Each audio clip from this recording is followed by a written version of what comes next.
सारे पाकिस्तानियों के ऊपर टैक्स लगा दिए जो घर खरीदता है या बेचता है।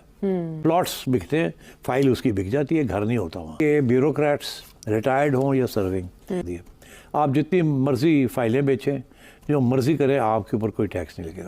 इस वक्त जो टैक्स लगाया है प्रॉपर्टी ट्रांसफर्स के ऊपर कि मैं अपना घर बेचना चाहता हूँ, अच्छा, ठीक है, मेरा उसके ऊपर ट्रांसफ़र टैक्स है, ठीक।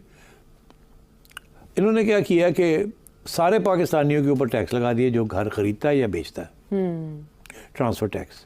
जैसे गाड़ी की रजिस्ट्रेशन के ऊपर होता है। हाँ। मगर गाड़ी तो एक दफ़ा ही रजिस्टर होती है, बिल्कुल। घर तो 4-4 दफ़ा प्लॉट्स बिकते हैं, ये होता है। हाँ। और सबसे ज़्यादा प्लॉट्स, जी, घर तो बिकते इतने आसानी से नहीं, एक दफ़ा घर बन जाए तो वो रहता है। कुछ लोग हैं वो घर बना के बेच देते हैं, मगर वो एक घर बना के बेच दिया। मगर प्लॉट्स बहुत बिकते हैं, घर अभी बना नहीं होता तो प्लॉट्स के ऊपर प्रॉपर्टी जो है ना, फाइलें बिकती हैं। ये सबसे ज़्यादा ये काम डिफेंस हाउसिंग सोसाइटीज़ में होता है।